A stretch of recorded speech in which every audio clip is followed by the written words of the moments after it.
The city beneath the holy city. What lies beneath the most sacred ground in the Christian world? Beneath the marble, beneath the incense, beneath the roaring crowds that flow through St. Peter's Basilica every day, there's another Vatican, older, darker, pagan, and astonishingly intact. Hidden under the Basilica's massive foundations is what feels less like a single ruin, and more like a buried neighborhood, an ancient Roman city of the dead, a necropolis built along an old road, lined with private mausoleums where wealthy families from the first centuries of our era laid their loved ones to rest. These were not simple graves, they were decorated like homes for eternity.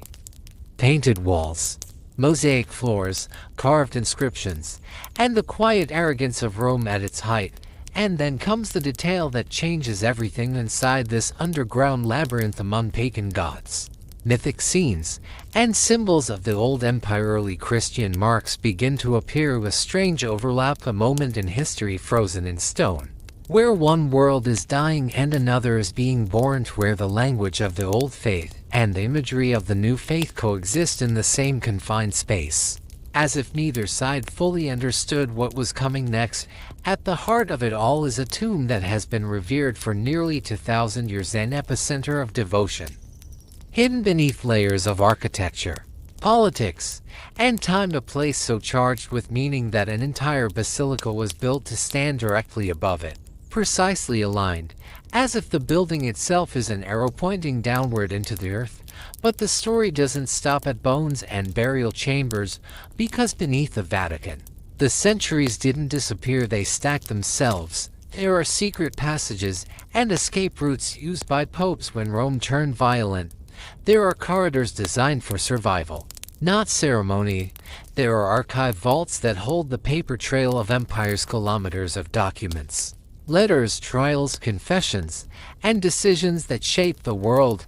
And there are modern layers too, Cold War-era bunkers, hidden facilities, technical tunnels, evidence that even in the age of satellites and surveillance, the Vatican still believes in the power of what lies underground. This is the underground Vatican, a multi-level maze where faith, fear, power, and history are literally built on top of each other. Today, we descend into those depths. We're going to follow the hidden layers beneath St. Peter's Basilica and uncover what the sacred hill has been keeping beneath its silence, an ancient city of the dead, a battlefield of religions, and a secret world that millions walk over without ever knowing it exists. If you're drawn to mysteries like this, stories where archaeology collides with legend, where history refuses to stay buried, subscribe to Sleepless Folks, like this video, and tell me in the comments, if you could unlock one sealed door beneath the Vatican, what would you hope to find?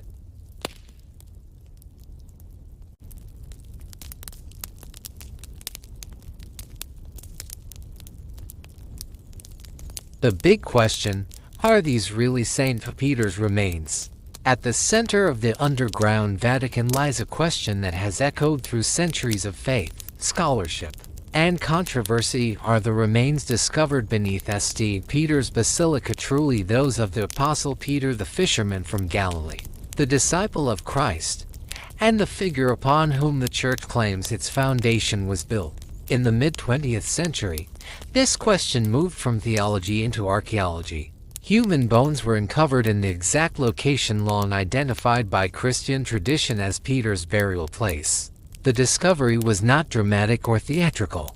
There was no intact sarcophagus, no inscription declaring the name. Instead, there were fragments, bones removed, relocated, hidden, and forgotten for centuries beneath layers of stone and devotion. What followed was a slow, meticulous investigation. Anthropological analysis suggested the remains belonged to a single man of strong build, between 60 and 70 years old, an age that aligns with ancient accounts of Peter's death in Rome. The bones dated to the correct historical period. Even more striking was the context in which they were found. Wrapped in a cloth dyed purple and threaded with gold. In the Roman world, such fabric was reserved for emperors and the most venerated figures. For a persecuted Christian community to use such material speaks volumes about who they believed this man to be. Yet science is cautious by nature. Skeptics point out that the remains were not found in their original grave, but in a nearby wall niche, possibly moved during times of persecution or construction. The original burial site showed signs of disturbance. Mixed bones were discovered as some fragments were missing entirely. No inscription names Peter directly, and tradition, no matter how ancient, is not proof. So where does that leave us? On one side stands an unbroken line of veneration stretching back nearly 2,000 years, a place remembered, marked, protected, and built over again and again, always centered on the same point. Beneath the altar on the other side stands modern science, demanding certainty, documentation, and evidence that time itself has partially erased. Perhaps the truth exists somewhere between belief and verification, because what is undeniable is this: long before Christianity was powerful, long before emperors endorsed it, long before basilicas rose above the hill, people came to this spot quietly, in secret, to honor someone buried there. Coins were left or prayers were scratched into stone. The location mattered deeply, so the question remains open: are these truly the bones of Saint Peter? Or are they the remains of a man whose identity has been shaped by centuries of devotion, memory, and hope? History may never give us an answer that satisfies everyone, but perhaps that uncertainty is part of what makes this place so powerful, a space where faith and doubt meet, where stone and belief press against each other in the dark, and where the past still refuses to speak in absolutes. What do you think? Is the evidence enough, or does the mystery itself matter more than certainty?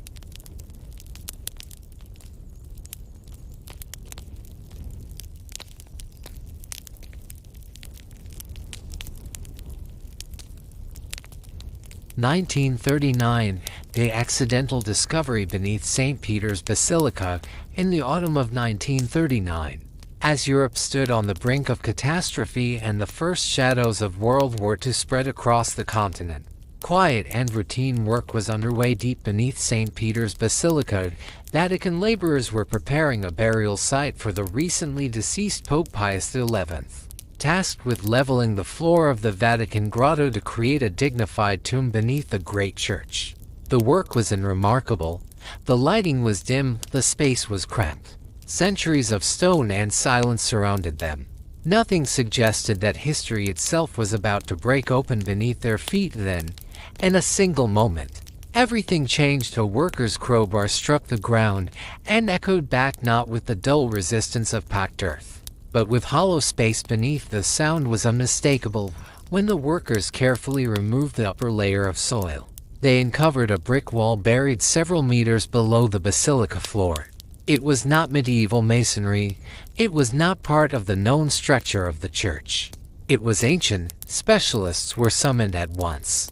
As the wall was exposed and studied, it became clear that it belonged to a structure far older than the basilica itself. What lay beneath St. Peter's was not rubble or forgotten foundations, but the remains of a pagan mausoleum, part of a burial complex dating back to the first centuries of the Roman Empire. Beneath the heart of Christianity lay a city of the dead. At this moment, a newly elected Pope, Pius XII, faced a decision that would ripple through both history and science. Europe was descending into war. Rome itself was under threat. Yet the Pope made a choice few expected. He ordered a full-scale excavation, secret, carefully controlled, and conducted directly beneath the main altar of St. Peter's Basilica. The goal was not merely archaeological curiosity, it was something far more profound. For nearly 2,000 years, Christian tradition had claimed that the Apostle Peter, the first bishop of Rome and the foundation stone of the church, was buried on Vatican Hill. Churches had been built and rebuilt around that belief. Pilgrims had prayed over this ground for centuries, but no one had ever confirmed it with physical evidence. Now, buried beneath layers of earth, stone, and faith, lay the possibility of an answer. Were the remains of St. Peter truly here? What began as routine construction had become one of the most sensitive and extraordinary archaeological investigations of the modern age, conducted in secrecy. During wartime, beneath the most sacred site in Christendom, the excavation would uncover not only ancient graves, but a forgotten world, one that had been sealed away for over 16 centuries, and with every centimeter of earth removed, the Vatican descended deeper into a mystery that would forever change how history, faith, and archaeology intersect beneath St. Peter's Basilica.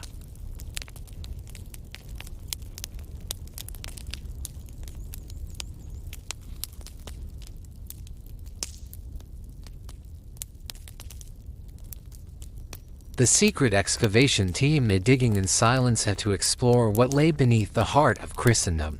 The Vatican assembled a team unlike any other, experts chosen not only for their knowledge, but for their discretion. Four of the most respected archaeologists of their time were quietly appointed to lead the operation.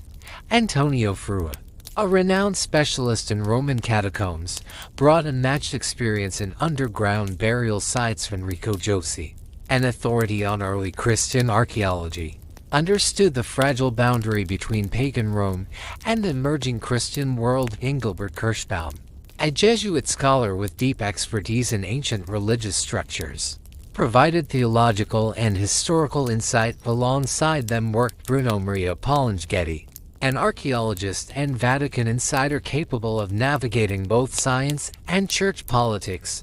Their mission was unprecedented. They were tasked with excavating directly beneath St. Peter's Basilica, the symbolic and structural heart of Catholicism, without destabilizing the building above, without alerting the outside world, and without prejudicing the outcome of the investigation. This was archaeology conducted under immense pressure. In total silence, the working conditions were extreme. The team labored in narrow, airless corridors carved beneath tons of stone. Lighting was minimal, often no more than small lamps casting long shadows across ancient walls. Above them loomed the massive weight of the basilica itself, its columns, altars, and dome pressing down through layers of earth and history. Any miscalculation could have led to catastrophic collapse. Secrecy was absolute. Pope Pius XII ordered that no information be released until the excavation reached firm conclusions. No press, no academic announcements, no rumors. The archaeologists documented every step meticulously, knowing that even a minor error could compromise both the site and the credibility of the findings. To carry out the physical work, the Vatican relied on a remarkable group of artisans known as the Sempitrini, hereditary craftsmen whose families had maintained St. Peter's Basilica for generations. These men possessed an intimate, almost instinctive understanding of the structure. They knew how the stones behaved, how weight was distributed, and where even the slightest vibration could be dangerous. Working side by side with the archaeologists, the Sempitrini removed earth centimeter by centimeter. Nothing was rushed. Every fragment of brick, every shard of pottery, every layer of soil was recorded, photographed, and catalogued. This was not excavation by force, but by patience. Day by day, the silence beneath the basilica gave way to revelation. Walls emerged, then tombs, then entire burial chambers. Untouched since antiquity, frescoes still clung to plaster. Inscriptions appeared on stone. What had once been assumed to be a single grave slowly revealed itself as something far greater, an entire underground city of the dead. As the team pressed deeper into the darkness, it became clear that they were not merely uncovering ruins, they were peeling back centuries of deliberate burial, uncovering a hidden world sealed away when Christianity rose to power. And all of it, every discovery, every question, every growing sense of awe unfolded in silence, beneath the feet of millions who walked above, unaware that history itself was being unearthed below.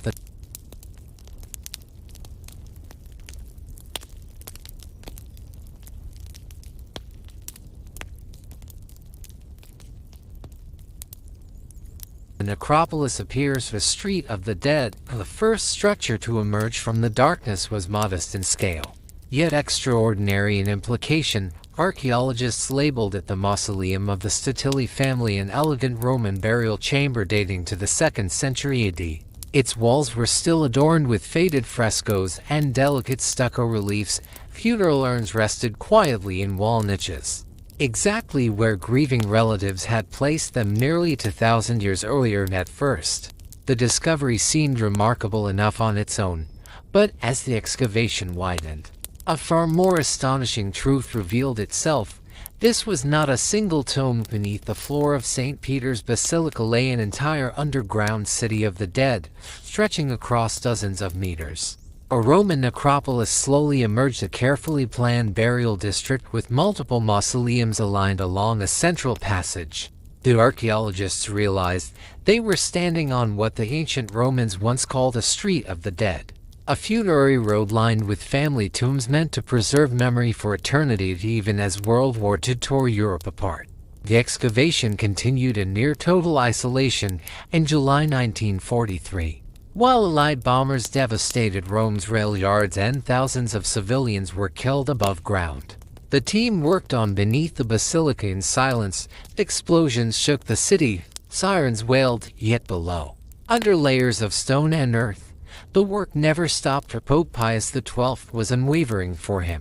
The question beneath St. Peter's altar outweighed the chaos unfolding outside Vatican walls. The possibility that the burial place of the Apostle Peter might finally be confirmed was, in his view, a matter of eternal significance. Then came the moment that would change everything.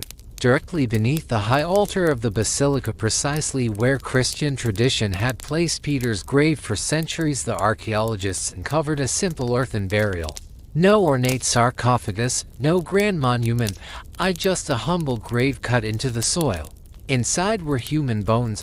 The discovery sent shockwaves through the excavation team. Father Antonio Frua and his colleagues, after careful consideration, concluded that the location, context, and historical alignment strongly supported the belief that these could be the remains of the apostle himself. Pope Pius XII was informed immediately, acting in absolute secrecy. The Pope ordered the bones placed into lead containers and transferred to the papal apartments there, hidden from the world. They remained for years untouched, unannounced, and unknown to the public. Yet this dramatic moment was not the conclusion of the story. It was only the beginning. What followed would unfold over the next 26 years, becoming one of the most complex archaeological investigations ever conducted beneath a living religious monument. As excavations continued, more mausoleums emerged, more inscriptions, more evidence of life, death, belief, and transition. With every new chamber uncovered, it became increasingly clear that beneath the Vatican lay not just a tomb, but an entire forgotten world, a pagan city preserved in darkness, waiting patiently beneath the foundations of Christianity to tell its story.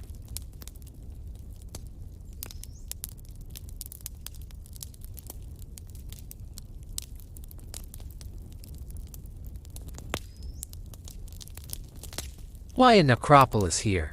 Roman law and the roads of the dead. As the excavations pressed deeper beneath St. Peter's Basilica, a larger question emerged, one that went beyond individual tombs or even the mystery of the Apostle Peter. Why was such an immense burial complex built here in the first place? Why did an entire city of the dead rise on this particular slope of Vatican Hill? The answer lies in the rigid logic of Roman law and the ancient geography of the eternal city. To the Romans, death was something that had to be kept at a careful distance from daily life. Roman law strictly forbade burials within the city walls. This was not merely a religious preference or cultural custom, but a legal requirement enforced across the empire. Of the living and the dead were to remain separate. The cemeteries belonged beyond the boundaries of habitation, along the roads that led travelers in and out of Rome. As a result, every major Roman road became lined with tombs. These were not hidden graveyards, but highly visible memorial landscapes, cities of the dead meant to be seen, remembered, and respected. Wealthy families constructed elaborate mausoleums designed to endure for generations, while the poor were buried in simple earth graves nearby. Death in Roman society was public, structured, and deeply intertwined with memory. In the first centuries of the Common Era, Vatican Hill lay far outside the city limits of Rome. It was an unprestigious area, distant from political power and civic life, but perfectly suited for burial. Along the northern slope of the hill ran the Via Cornelia, an ancient road that passed near the Circus of Caligula and Nero. Over time, this road became lined with tombs, Transforming the hillside into a funerary district, archaeologists eventually uncovered at least 22 mausoleums along a stretch of roughly 100 meters together. They formed a continuous necropolis connected by a central passageway and underground street nearly 4 meters wide. This was not a chaotic burial ground, but a carefully planned funerary avenue, reflecting Roman order even in death. The mausoleums lay at varying depths beneath the modern basilica, ranging from 5 to 12 meters below today's floor level. This variation was caused by the natural slope of Vatican Hill and the gradual rise of ground level over centuries as construction debris and soil accumulated. Each tomb reflected the social standing and aesthetic preferences of the family who built it. Some mausoleums were modest and restrained. Others were lavish, adorned with frescoes, mosaics, and marble details that rivaled domestic architecture above ground to keep track of their discoveries. Archaeologists assigned each structure a letter designation through using Latin, Greek, and modern alphabets. Mausoleum A belonged to the Guarducci family, Mausoleum C to the Tulli, Mausoleum F to the Cotteni. Some family names were preserved in inscriptions, while others vanished with time. These tombs were not single-use graves. They were family sanctuaries meant to last for centuries. Grandparents, parents, children, and grandchildren were laid to rest within the same walls, generation after generation. Inside, archaeologists found sarcophagi for inhumation, urns for cremated remains, and niches carefully arranged to maximize space and ritual ordered in some mausoleums. Evidence suggested that more than 100 funeral ceremonies had taken place over time.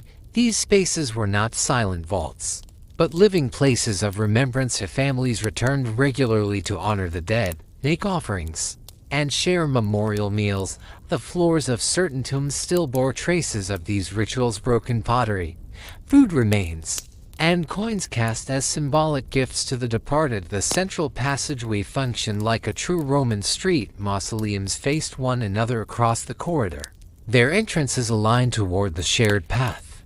It is easy to imagine funeral processions moving through this underground avenue. Urns of ashes or sarcophagi borne by relatives, mourners dressed in dark togas, professional lamenters chanting sorrowful songs, flute players filling the air with low, echoing melodies. This necropolis remained active from roughly the 1st century to the 4th century AD. The earliest burials date to the reigns of Augustus or Tiberius. The latest belonged to the era of Constantine the Great, for nearly 300 years. This hillside served as Rome's threshold between life and death. During that time, empires rose and fell, dynasties changed, and most importantly, religions transformed. What makes the Vatican necropolis truly extraordinary is not only its preservation, but what it records. Beneath the basilica lies a frozen moment of transition, a world where pagan Rome and early Christianity overlapped, coexisted, and slowly intertwined. This silent city of the dead bears witness to one of the most profound transformations in human history, carved not into texts, but into stone, bone, and ritual space. And deeper still, these layers of belief would soon collide with the emergence of Christianity's most sacred tomb.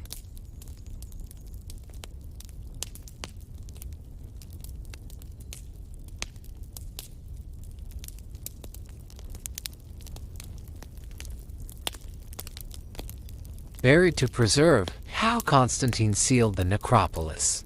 One of the most astonishing revelations for archaeologists was not simply the scale of the necropolis beneath St. Peter's Basilica, but the state in which it had survived. Unlike many ancient burial grounds that were looted, dismantled, or erased by later construction, this underground city of the dead remained remarkably intact, frozen in time beneath layers of earth and stone. The reason lies in a decision made in the 4th century by one of history's most powerful rulers. When Emperor Constantine the Great embraced Christianity and set out to build the first monumental basilica in honor of the Apostle Peter, he faced a daunting challenge. Vatican Hill was uneven, sloped, and already densely occupied by a pagan necropolis that had been in use for centuries. Any conventional construction would have required clearing the site entirely, destroying the tombs, dispersing the remains, and erasing the ancient landscape, but Constantine chose a radically different approach. Rather than removing the cemetery, he ordered it to be buried to create a level platform for the basilica.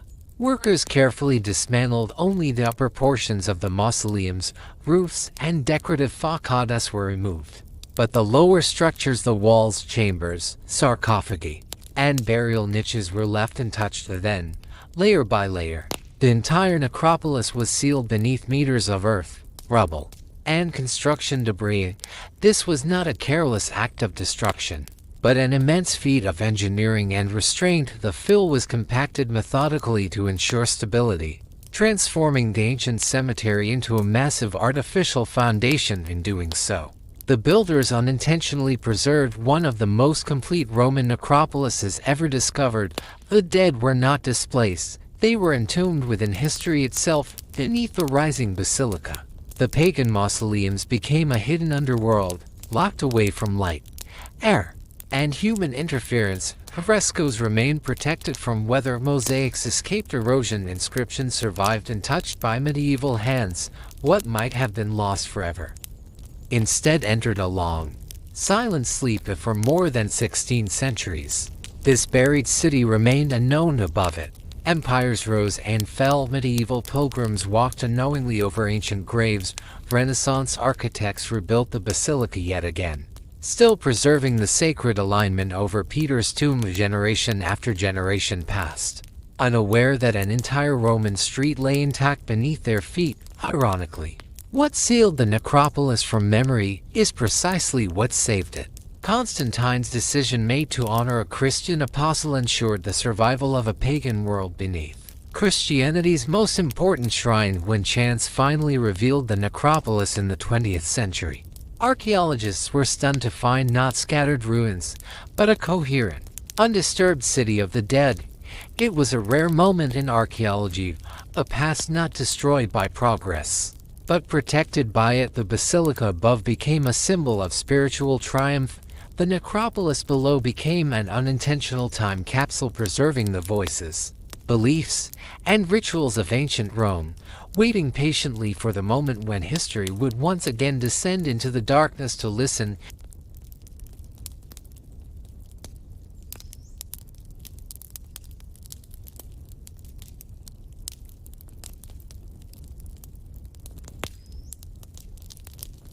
Pagan gods and Christian signs for it. Ritual and daily life of the dead. What lay hidden behind the sealed walls of the Vatican necropolis was not merely a cemetery, but a richly textured world of belief, memory, and daily ritual. The underground city astonished archaeologists not only by its scale, but by the extraordinary care and beauty with which it had been created for the Roman families who built these mausoleums.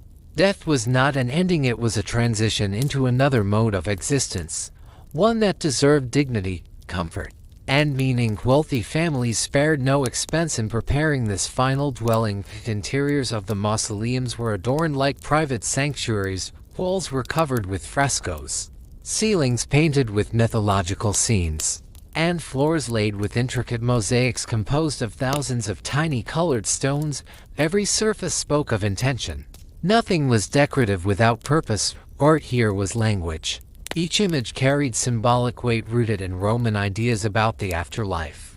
Gods, heroes, and cosmic cycles appeared again and again, not as ornament, but as protectors and guides for the dead. One of the most remarkable examples was discovered in the so-called Mausoleum of the Julii, dating to the 3rd or early 4th century. Its ceiling bore a breathtaking mosaic, Christ depicted not as a suffering figure, but as Helios, the sun god, driving a radiant chariot across the heavens. This image stands among the earliest known visual representations of Christ, and it reveals something profound. Early Christians did not reject pagan imagery outright. Instead, they reinterpreted it. The sun god who once ruled the sky became a symbol of Christ as the light of the world, a golden tesserae of the mosaic, still glowing after 17 centuries. testify to a moment when religious identity was fluid, adaptive, and deeply creative elsewhere in the necropolis.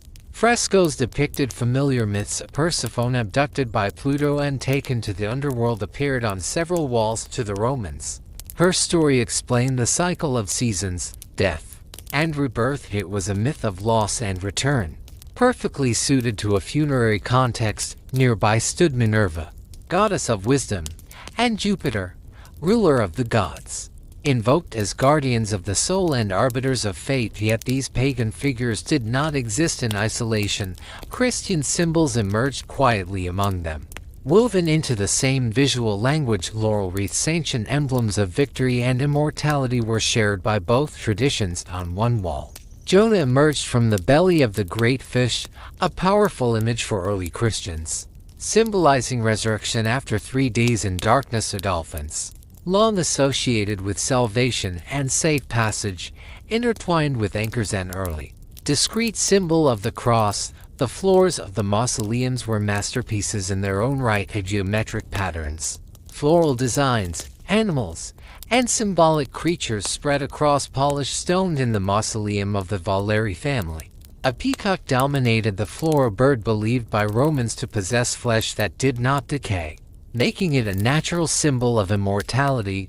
Christians later adopted the same symbol, seeing in it the promise of resurrection. Death, however, was not only expressed through art, it was lived through ritual. The necropolis yielded a wealth of everyday objects that revealed how Romans understood the needs of the dead. Incense burners, oil lamps, and libation vessels were placed in tombs. Wine jugs, bread, fruit, and sometimes meat accompanied the deceased. Coins were laid carefully beside bodies or placed in hands. Payment for Charon, the ferryman who carried souls across the river of the dead. Personal belongings appeared everywhere: jewelry, tools, children's toys. These were not symbolic offerings alone, but intimate gestures, objects meant to accompany loved ones into the next world. Inscriptions carved into walls and tombstones preserved names, ages, professions, and emotions frozen in stone. Some were formal, others heartbreakingly personal. He arrested freedmen of Emperor Nero, former slaves who had risen through imperial service. Nearby lay craftsmen, jewelers, stonemasons, and theater managers. Young brides taken by illness, or children whose lives ended before memory could fully form. The necropolis was not reserved for legends or saints alone. It was a cross-section of Roman society. One of the most revealing aspects of the site was the presence of mixed burials in the same mausoleum. Urns filled with cremated remains stood beside sarcophagi containing intact bodies. Pagan and Christian burial practices coexisted without conflict. Families did not abandon one another in death simply because beliefs had changed. Ashes rested beside bodies. Old customs stood alongside new faith, and no contradiction was perceived. Archaeologists also uncovered traces of memorial meals held within the mausoleums. Broken dishes, animal bones, fragments of amphorae, and ash from small fires marked places where families gathered to eat and drink with the dead. In pagan tradition, these feasts reaffirmed bonds between the living and the departed. Christians continued the practice, transforming it into agape meals, acts of remembrance and communal love. Not all burials were grand. Between the ornate mausoleums, simple graves were cut directly into the earth, bodies wrapped in plain shrouds, a few objects, no decoration. And yet even here, tenderness remained. A single coin, a small amulet, a child's toe resting beside a tiny skeleton. In death, social division softened. Wealth could preserve memory longer, but it did not define grief. Taken together, the necropolis beneath the Vatican reveals a world in transition. Pagan gods and Christian symbols did not clash here. They spoke to one another. Rituals evolved gradually, beliefs overlapped. Families navigated change without rupture. This underground city is not just a burial ground.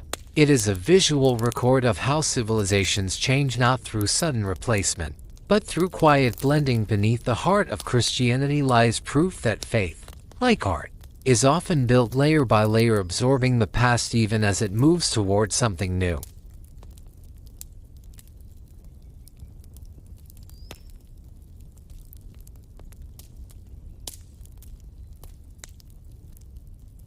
Nero's Circus, and Peter's martyrdom, why this hill became sacred. To understand why Vatican Hill transformed from a marginal burial ground into the spiritual heart of Christianity, we must return to Rome in the middle of the 1st century AD, a time of spectacle, power, and terror. At the crest of Vatican Hill once stood a massive entertainment complex, the Circus, built by Emperor Caligula and later expanded by his successor, Nero. It was a place of chariot races, public games, and imperial displays, capable of holding thousands of spectators. At its center rose a colossal Egyptian obelisk of pink granite, weighing more than 300 tons. Transported from Heliopolis as a symbol of Rome's dominance over ancient Egypt, that same obelisk still stands today in St. Peter's Square, silently marking the geography of forgotten horrors. In July of the year 64 AD, Rome was consumed by fire for 6 days and nights. Flames tore through the city, destroying entire districts and leaving countless people homeless. Rumors spread quickly. Many believed the fire had been ordered or at least welcomed by Nero himself, who was accused of clearing space for a brand new palace. Facing growing outrage, Nero sought a scapegoat. His choice fell upon a small and already suspicious group, the Christians, followers of a crucified preacher from Judea. They were misunderstood, marginalized, and politically defenseless. According to the Roman historian Tacitus, Christians were arrested en masse, accused not only of arson but of hatred for the human race. What followed was not justice, but terror staged as entertainment. Executions were carried out publicly, many of them in Nero's Circus. Some victims were sewn into animal skins and torn apart by dogs.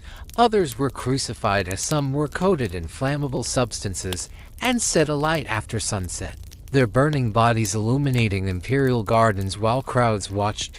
Even Tacitus, no ally of Christianity, wrote that the cruelty of these punishments stirred sympathy, revealing that the victims were sacrificed not for the public good, but to satisfy the savagery of one ruler. Among those executed during these persecutions, according to early Christian tradition, was Simon Peter, one of the closest disciples of Jesus and a leading figure in the early Christian community in Rome. Sources differ on the exact year of his death, placing it either in 64 or 67 AD, but most scholars agree it occurred during or shortly after Nero's repression. Early Christian writers recount that Peter was crucified upside down at his own request, believing himself unworthy to die in the same manner as Christ's saint, whether symbolic or literal. This detail became deeply embedded in Christian memory. The execution likely took place in or near Nero's Circus, on the slope of Vatican Hill, close to the imperial gardens known as the Horti Neronis. After his death, Peter's body was not discarded. Roman law allowed relatives or followers to claim executed bodies for private burial. Even if public burial was forbidden, Peter's followers acted quietly. They buried him in a simple grave within a nearby pagan necropolis among ordinary Roman tombs on the hillside. There was nothing grand about the burial, no monument, no marker visible to the authorities. Only memory preserved the place, and memory endured. The early Christian community knew where Peter lay. They returned, they prayed, they remembered. Around a century later, sometime around the year 160 AD, a small memorial was erected above the grave. This structure, later referred to by archaeologists as the Trophy of Gaius, marked the burial place not as a tomb of defeat, but as a monument of victory over death through martyrdom. An early Christian writer named Gaius, writing at the end of the 2nd century, mentioned this memorial during a theological dispute. He claimed that anyone who wished could still see the trophies of the apostles on Vatican Hill and along the road to Ostia, physical places anchoring faith to geography. This is what the archaeologists of the 20th century were searching for. And when they uncovered a small edicule embedded in a wall directly beneath the high altar of St. Peter's Basilica, exactly where tradition placed Peter's grave, it confirmed something extraordinary. The memory had not wandered, the place had not shifted. Across persecutions, centuries, and monumental rebuilding, the location of Peter's burial had remained fixed. Vatican Hill became sacred not by decree, but by death, memory, and continuity. It was here that spectacle turned into martyrdom, here that terror gave rise to faith, and here that a simple grave, hidden among pagan tombs, became the axis around which Christianity would one day build its greatest temple.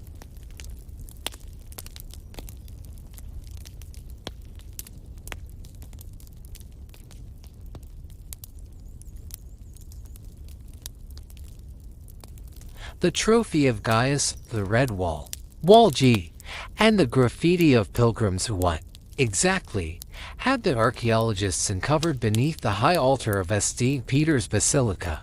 At the heart of the Vatican excavations lay one of their most crucial and controversial discoveries, a modest structure known today as the Trophy of Gaius.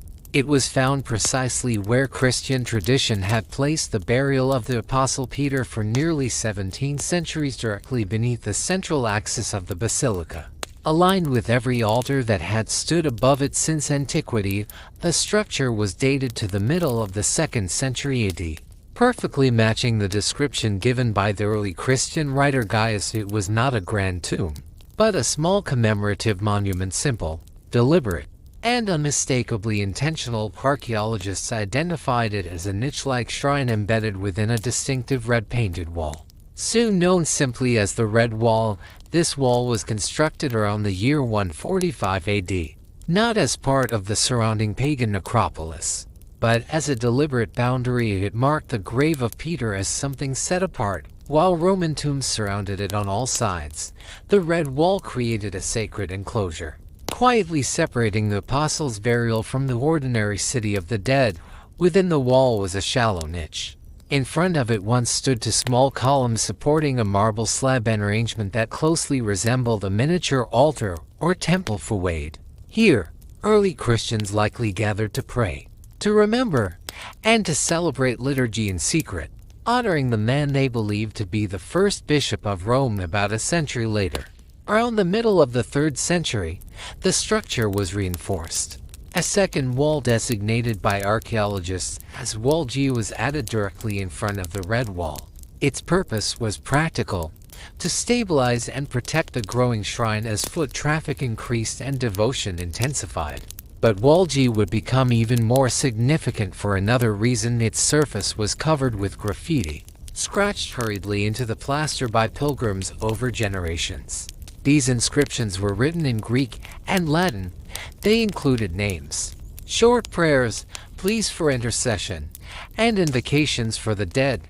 Unlike official inscriptions, these markings were raw and personal, left by ordinary believers who came to this place seeking proximity to Peter. One inscription in particular electrified the scholarly world. Italian epigraphist Margherita Guarducci, who devoted decades to studying these markings, identified a cryptic phrase that she interpreted as meaning "Peter is here" or "Peter inside." According to Guarducci, this was not poetic symbolism, but a direct statement and encoded affirmation that the remains of the apostle rested within or behind the wall itself. Her interpretation was debated fiercely, as some scholars argued the inscription was too fragmentary or ambiguous. Others questioned whether such a direct claim would be carved so casually. But Guarducci remained convinced. To her, the graffiti formed a chorus of voices spanning centuries, all pointing to the same belief: Peter was buried here, and the faithful had never forgotten it. The archaeological context supported her case around the Trophy of Gaius. Excavators found coins dating from the 1st through the 4th centuries AD. These were not random losses, they were offerings left intentionally by pilgrims who returned again and again to the same spot, even during periods when Christianity was illegal and dangerous. For nearly 300 years, Christians came quietly to this place. They prayed, they left gifts, they scratched their names into the wall, and they passed on the knowledge of where Peter lay, not through grand monuments, but through memory and devotion. Perhaps the most powerful evidence of all was architectural. Every major structure built on Vatican Hill after Peter's death respected this location. When Constantine ordered the construction of the first basilica in the 4th century, the entire design was dictated by the position of this modest shrine. Engineers leveled hills, buried necropolises, and overcame immense technical challenges, all to ensure that the altar of the new church stood exactly above the trophy of Gaius. That decision echoed through history: medieval altars, Renaissance reconstructions, and Bernini's towering baldachin all align with the same point in the earth, stone upon stone, century upon century. The architecture of Christianity bent itself around a grave first marked by a red wall and the whispered prayers of the faithful. The trophy of Gaius is not impressive in size, it does not overwhelm with grandeur, but it stands as one of the most compelling intersections of archaeology, tradition, and human memory, a fragile structure that anchored belief long before power, wealth, or empire claimed this hill in the end. It was not gold or marble that preserved Peter's resting place, it was continuity.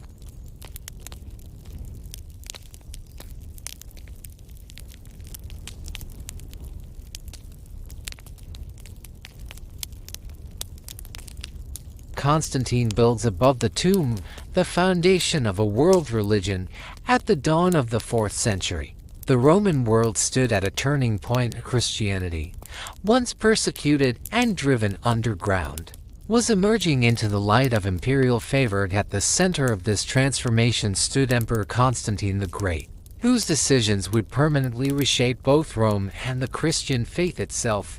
When Constantine resolved to build a monumental basilica in honor of the Apostle Peter, he was fully aware of the obstacles before him. Vatican Hill was anything but an ideal construction site. Its slope was uneven and unstable. Beneath its surface lay a dense pagan necropolis, crowded with mausoleums, graves, and narrow streets of the dead. Any pragmatic architect would have advised choosing flatter, safer ground elsewhere in Rome. Constantine refused. He issued a direct and uncompromising order: the basilica must rise precisely above the tomb of Peter. This decision transformed a spiritual conviction into an unprecedented engineering challenge. To achieve it, Roman builders undertook one of the most ambitious construction projects of late antiquity. Entire sections of the hill were cut away, thousands of tons of earth, stone, and rubble were poured over the necropolis, raising the ground level by as much as 10 meters and creating an artificial terrace capable of supporting a colossal structure. The ancient burial city was not destroyed but entombed. The upper portions of the mausoleums were dismantled, while their lower levels were left intact. These buried tombs became the very foundation of the new church, preserving the necropolis beneath layers of earth like a sealed time capsule. What had once been a pagan city of the dead was transformed into the unseen base of Christianity's most sacred shrine. Construction of the Constantinian Basilica began around the year 320 and continued for nearly 3 decades. When completed, it was nothing short of awe-inspiring. The church stretched approximately 120 meters in length. 5 vast naves were divided by 88 massive columns, many repurposed from older pagan temples at the time. It was the largest Christian basilica in the Western world, a declaration in stone that the age of persecution had ended. Yet for all its grandeur, the basilica's true heart lay not in its columns or mosaics, but beneath its floor. The altar of the new church was positioned at the same level as the trophy of Gaius, carefully preserved and integrated into the structure around Peter's burial place. Constantine ordered the construction of a lavish marble shrine, decorated with red porphyry, a stone reserved in imperial Rome exclusively for emperors and monuments of supreme authority. This was no coincidence. By encasing Peter's tomb in imperial materials, Constantine sent a powerful message. The fisherman from Galilee was now recognized as the spiritual foundation of a global faith, and his resting place stood at the very center of Christian power. This marble shrine, known as the Ciborium, stood for more than 1,000 years. Through invasions, political collapse, and the slow transformation of Rome from imperial capital to medieval city, the tomb remained untouched, honored, and continuously venerated. Modern excavations in the 20th century confirmed what tradition had claimed all along. Peter's burial place was never lost, it was never forgotten, it was never replaced by legend. Instead, it evolved layer by layer. First, a simple grave on a hillside, then A modest memorial shrine then, the trophy of Gaius then, Constantine's imperial ciborium then, medieval altars and finally, the soaring Baroque baldachin designed by Gian Lorenzo Bernini, which still stands above the same sacred point today for nearly 17 centuries. Every major architectural transformation of St. Peter's Basilica respected the same vertical axis. Stone, marble, and bronze rose upward but always anchored to the same place beneath the earth. This continuity astonished even skeptical scholars. Yet one question refused to fade: was the body beneath all these layers truly that of the Apostle Peter? Architecture could preserve memory, tradition could guide belief, but bones, at last, would demand evidence, and that question unresolved, debated, and profoundly consequential would soon return to challenge historians, archaeologists, and the faith of millions of the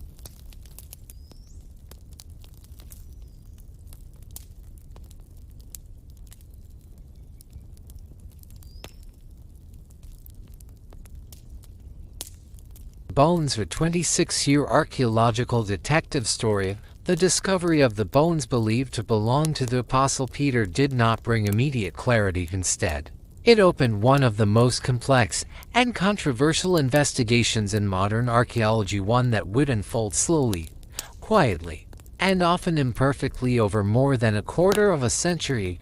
When excavations beneath St. Peter's Basilica reached the level of the Trophy of Gaius in the early 1940s, archaeologists encountered what they had both hoped for and feared: human remains beneath the ancient monument. In a simple earthen grave directly aligned with the traditional burial site, bones emerged from the soil. At first, excitement spread through the excavation team for Father Antonio Frua and his colleagues. This appeared to be the culmination of decades of historical tradition and years of dangerous, secret excavation. The location was exact, the alignment was correct. Everything seemed to point toward the long-sought tomb of the first apostle. But the moment of triumph quickly gave way to uncertainty. Closer examination revealed troubling details. The grave had been disturbed in antiquity instead of a single, intact skeleton. The archaeologists found a confused mixture of bones, human remains belonging to more than one individual, along with fragments of animal bones. This immediately cast doubt on the identification. If this was Peter's tomb, why was it so chaotic? Had it been looted, reused, or misidentified altogether? Faced with growing uncertainty, Pope Pius XII ordered the bones removed for safekeeping. They were placed into containers and transferred to the papal apartments, where they would remain largely untouched for more than 20 years. No comprehensive forensic or anthropological study was conducted at the time. The bones, despite their potential significance, were effectively set aside in 1952. After the main phase of excavations had concluded, Pope Pius XII made a dramatic announcement. He declared that the tomb of St. Peter had been found, citing archaeological context, ancient tradition, and the continuous veneration of the site as sufficient proof for the Vatican. This was a moment of affirmation for the scientific community. It was not the scholars acknowledged the importance of the site but remained deeply skeptical about the bones themselves. Location alone, they argued, could not confirm identity. The mixed remains, lack of documentation, and absence of rigorous analysis left too many questions unanswered. The announcement closed one chapter but opened another, and that chapter would hinge not on the grave beneath the Trophy of Gaius, but on something that had been overlooked entirely. Unbeknownst to most of the excavation team, another collection of bones had been quietly removed years earlier from a completely different place, a small hidden cavity within Wall G, the reinforced wall added near Peter's memorial in the 3rd century.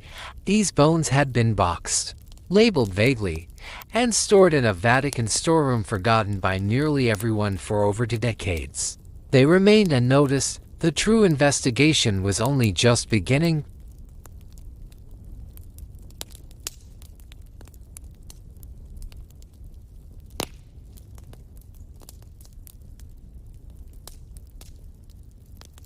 Guarducci's breakthrough. The hidden cavity in Wall G while public attention faded and official conclusions settled into place. One woman refused to let the mystery rest: Margherita Guarducci, a renowned Italian epigraphist and professor at the University of Rome, had taken part in the Vatican excavations from the beginning. Unlike many of her colleagues, her focus was not on architecture or bones, but on something quieter and more fragile: the graffiti etched into the ancient walls of the Necropolis. Names scratched by pilgrims, prayers half erased by time, symbols carved by hands that trembled with devotion for decades. Guarducci studied these inscriptions obsessively as she believed the walls themselves held answers that excavation reports had missed, and in the early 1960s, her persistence paid off. In 1963, Guarducci uncovered a crucial oversight, one that would fundamentally alter the story of St. Peter's remains. During a careful re-examination of excavation records, she learned of a small cavity inside wall G, the reinforced wall added around the mid-3rd century to protect the earlier red wall that marked Peter's burial place. This cavity, sealed behind marble slabs, sat approximately 1.5 meters above the level of the original grave. It was not part of the main excavation narrative years earlier. During routine work, a laborer named Giovanni San had opened this recess and removed a collection of bones from within. At the time, the discovery was not considered important, as the bones were placed into a simple wooden box, labeled vaguely, and transferred to a storeroom belonging to the Fabbrica di San Pietro, the administrative body responsible for maintaining the basilica. There they were forgotten: no detailed examination, no announcement, no connection made to the question of Peter's remains. Guarducci learned of the box almost by accident through casual remarks and archived notes. Realizing the potential importance of the find, she immediately began investigating. What she uncovered was startling. The location of the cavity was highly significant. It lay directly beside the traditional burial site, within the protected zone created specifically to honor Peter. Guarducci proposed a bold and historically plausible hypothesis: the original remains may have been deliberately moved. According to her theory, early Christians facing intense persecution in the 3rd century may have removed Peter's bones from the vulnerable ground-level grave and placed them higher up, sealed within wall G for protection. Alternatively, the relocation may have occurred during the massive earthworks ordered by Emperor Constantine when the first basilica was constructed above the site. Either way, the act would have been intentional, reverent, and secret. The implications were enormous. If Guarducci was correct, then the bones found beneath the trophy of Gaius were never meant to be the final resting place. The true relics had been hidden in plain sight within the wall itself, guarded by centuries of silence and stone. What had once seemed like a footnote now emerged as the most important clue of all. The question was no longer where Peter was buried. It was which bones truly belonged to him.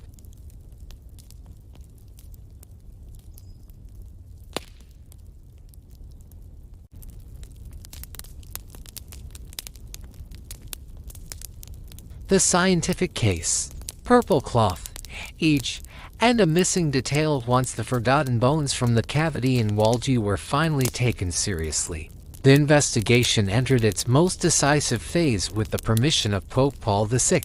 The remains were entrusted to Venerando Correndi, a respected forensic anthropologist, for full scientific analysis. For the first time, the question of Peter's relics would be examined not through tradition or devotion, but through anatomy, material evidence, and historical context. The results were striking. The bones belonged to a single male individual, powerfully built, who had died at an advanced age between 60 and 70 years old.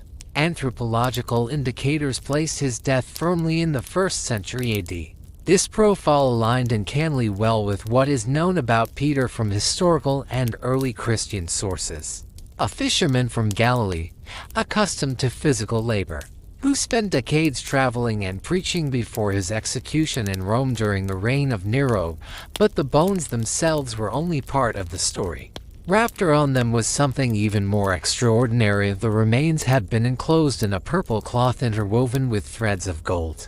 Textile analysis confirmed that the fabric dated to the 1st century, and the gold was genuine in the Roman world. Purple dye was among the most expensive substances known, reserved almost exclusively for emperors, senators, and the highest symbols of authority. Gold-threaded cloth was rarer still for early Christians, a persecuted and largely impoverished community.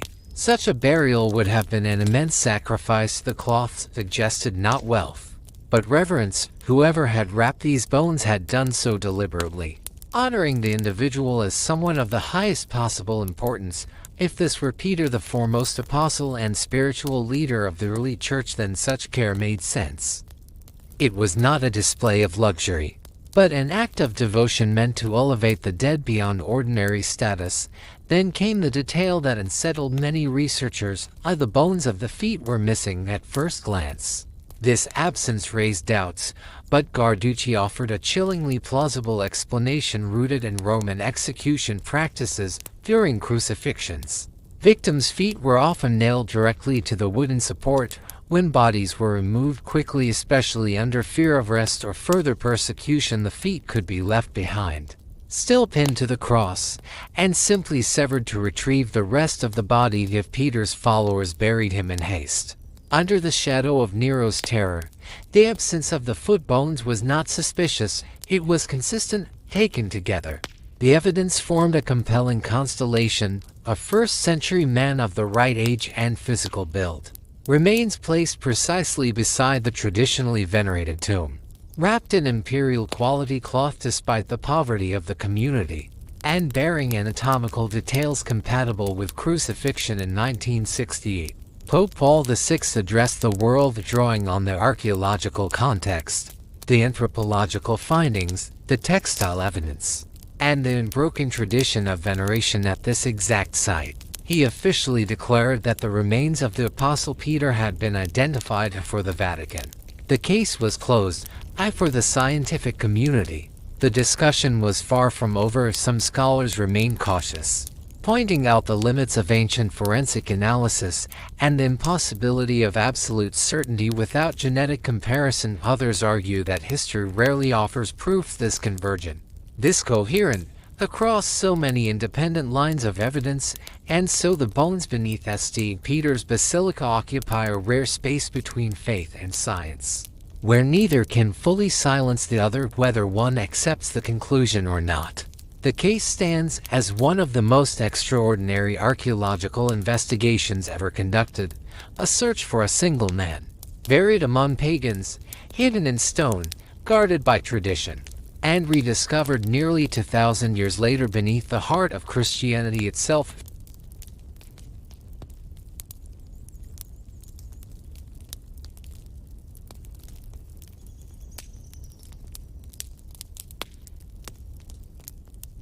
Christianity triumphant, Constantine, and the burial of the pagan city. At the dawn of the 4th century, the Christian world stood at a turning point unlike any it had ever known. For nearly 300 years, Christianity had existed on the margins of the Roman Empire, tolerated at times, persecuted at others, never secure. That fragile balance shattered in the year 312, when Emperor Constantine the Great marched toward Rome to face his rival, Maxentius, at the Battle of the Milvian Bridge. According to early Christian tradition, on the eve of battle, Constantine experienced a vision that would alter the course of history. In the sky, he saw a radiant cross accompanied by the words, "In this sign you shall conquer." Whether vision, dream, or political symbol, the message was clear. Constantine ordered the emblem of Christ painted on his soldiers' shields. The following day, Maxentius was defeated, and Constantine emerged as the undisputed ruler of the Western Empire. Within a year, the consequences were unmistakable. In 313, Constantine issued the Edict of Milan, legalizing Christianity and bringing an end to centuries of intermittent persecution. What had once been a hunted faith was now protected by imperial authority. But Constantine did not stop at tolerance. He moved swiftly toward something far more radical, the public elevation of Christianity as the empire's favored religion. At the heart of this transformation stood one deliberate, Symbolic decision. Constantine resolved to build a monumental basilica over what tradition identified as the tomb of the Apostle Peter the fisherman, executed as a criminal under Nero. Now proclaimed the spiritual foundation of the Roman Church. This was not a convenient choice. Vatican Hill was an engineering nightmare. Uneven terrain, unstable soil, and an extensive pagan necropolis occupying nearly the entire area. If any other ruler might have chosen a flatter, cleaner site, Constantine refused. The location was non-negotiable. The altar of the new basilica had to stand exactly above Peter's grave. Marked by the trophy of Gaius, the message was unmistakable. Christianity would rise not beside Rome's old world, but directly upon it. Construction began around the year 320 and continued for nearly 3 decades. Thousands of workers were mobilized. The top of Vatican Hill was partially cut away, entire surface structures were demolished. And then began a process that still astonishes archaeologists today. Rather than clearing the pagan cemetery, Constantine ordered it buried. Of the mausoleums, many still actively used, many adorned with frescoes, mosaics, and inscriptions, were not destroyed wholesale. Their upper portions were removed, but their foundations were left intact. Roofs were cut down, interiors were filled with carefully compacted layers of earth, stone, and construction debris, sometimes to depths of nearly 10 meters. Slowly, methodically, an entire city of the dead was sealed beneath an artificial terrace. The necropolis became the foundation of a new faith. This burial was not careless. The earth was layered and compressed to ensure structural stability. It was precisely this careful process that preserved the pagan city beneath the basilica for more than 16 centuries, protecting frescoes, inscriptions, and burial chambers from collapse and decay. Ironically, the triumph of Christianity ensured the survival of the pagan world beneath it. Not every tomb was sealed completely. Some mausoleums, particularly those belonging to powerful pagan families, retained access through stairways or vertical shafts, allowing descendants to continue honoring their dead for decades. Pagan and Christian burials coexisted beneath the rising church. The transition was not an abrupt erasure, but a gradual transformation. At the center of it all, the trophy of Gaius was treated with extraordinary care. A marble shrine, or sacrarium, was erected around it, adorned with precious materials and spiral columns. A bronze grille enclosed the site directly above the ancient grave. A crypt was created so pilgrims could descend and pray at the resting place of the apostle. Above this sacred axis rose the Constantinian Basilica, the largest Christian church of its age. 5 vast naves stretched across the artificial terrace, supported by columns taken from older pagan temples. Marble floors gleamed in shifting patterns of color. Walls were covered with mosaics and frescoes depicting Christ, the apostles, and scenes of salvation. Hundreds of lamps illuminated the interior, casting light over a space designed not just for worship, but for imperial statement. The symbolism was impossible to miss. Christianity now towered above pagan Rome, literally and spiritually. The graves of old gods and persecutors lay beneath the altar of the faith they once tried to extinguish. Yet history retained its irony. Beneath the greatest Christian temple of the Western world rested not only Peter, but also countless pagans, some of whom had lived and died opposing the very religion now enshrined above them. The Constantinian Basilica endured for more than 12 centuries. It witnessed the fall of the Western Roman Empire, the coronation of emperors, barbarian invasions, medieval reforms, and the steady accumulation of papal power. By the 15th century, time had taken its toll. The structure was unstable, outdated, and beyond repair. In 1506, Pope Julius II made a decision as bold as Constantine's. The ancient basilica would be demolished and replaced with an even grander one. Yet one thing would not change. The main altar of the new St. Peter's Basilica would stand exactly where the old one had stood, directly above the tomb of the apostle. From pagan grave to Christian shrine, from Constantinian Basilica to Renaissance masterpiece, the line of continuity remained unbroken beneath layers of stone. Faith and empire, The buried city endured silent proof that history is never erased, only built upon.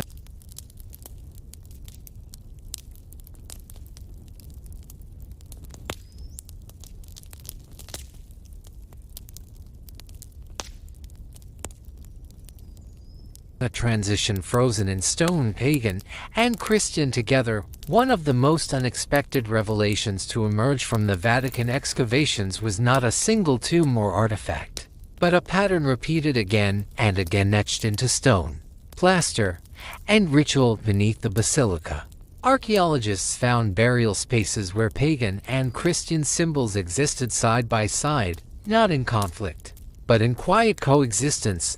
The necropolis revealed something history often flattens into a clean narrative. The transition from pagan Rome to Christian Rome was not sudden, not violent, and not absolute. It was gradual, intimate, and deeply human. In the mausoleum of the Valerius family, this transformation could be traced across generations. The earliest burials followed traditional Roman custom. Bodies were cremated, and their ashes placed in urns adorned with images of pagan gods, visual invocations meant to protect the dead and guide them in the afterlife. These symbols spoke the language of an old world still confident in its traditions.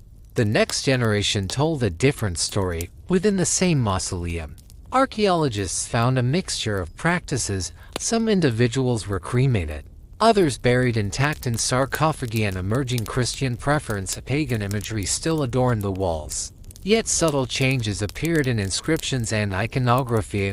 This was not a break, but a hesitation, a family standing with one foot in the old faith and the other cautiously stepping into the new. Later burials bore unmistakably Christian symbols, monograms, biblical imagery, references to resurrection, while the architecture and decorative program of the mausoleum remained resolutely pagan.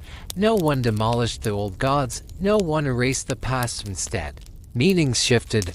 This pattern repeated throughout the necropolis. Families did not abandon their ancestral tombs when they converted. Christian children were laid to rest beside pagan parents, beneath ceilings painted with Bacchus, Minerva, or Hercules. To the modern eye, this might seem contradictory to the Romans of the 3rd and 4th centuries.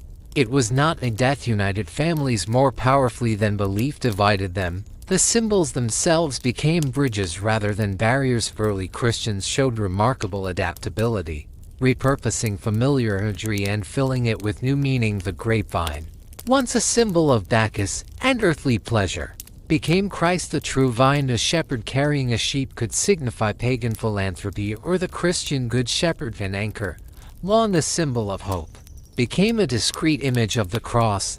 The peacock offers one of the clearest examples of this symbolic fusion. Romans believed its flesh did not decay, making it a sign of immortality. Christians adopted the bird as a symbol of resurrection. In the mausoleums beneath the Vatican, peacocks appear alongside Christian monograms, making it impossible to say where one tradition ends and the other begins, perhaps because, for those who lived there, the distinction no longer mattered. Nowhere is this synthesis more striking than in the mausoleum of Julius. Its celebrated ceiling mosaic depicts Christ as Helios, the sun god, driving a radiant chariot across the sky. Golden rays surround his head, unmistakably echoing pagan solar imagery, yet the Christian meaning is clear. Nearby appear Jonah emerging from the whale and a fisherman casting his line, unmistakable symbols of salvation and apostleship. Pagan vines and birds frame scenes of Christian deliverance. The mosaic does not choose between worlds, it unites them. Even the inscriptions reflect this delicate balance. Some begin with the traditional pagan dedication, Dis manibus, to the spirits of the dead, and conclude with a Christian blessing. Others use carefully neutral language, rest, sleep, peace, words acceptable to both traditions. Archaeologists found mausoleums where pagan altars stood beside tables used for Christian agape meals. Incense burners for the gods sat next to lamps lit for Christian martyrs. Amphorae, once used for libations to ancestral spirits, could just as easily serve the Eucharist. Ritual boundaries blurred because real life blurred them first. This coexistence mirrors the reality of Roman society in the 3rd and 4th centuries. Christianity spread slowly, often through women, slaves, and the marginalized before reaching the heads of households. The grandfather might remain pagan, his son might hesitate, his grandson might be fully Christian. Yet all three would be buried together, in the same family tomb, with care, dignity, and respect. The transformation from paganism to Christianity was not a clean rupture, it was a reinterpretation. Christians did not reject Rome's cultural inheritance. They absorbed it, reshaped it, and gave it new meaning. The necropolis beneath the Vatican preserves this process not in texts or decrees, but in stone and silence. It is a frozen moment in history where two belief systems, often portrayed as enemies, coexisted peacefully in death. Even when they struggled in life, beneath the world's greatest Christian basilica lies a quiet testament to how civilizations truly change, not by erasing the past, but by building upon it, layer by layer, symbol by symbol, family by family.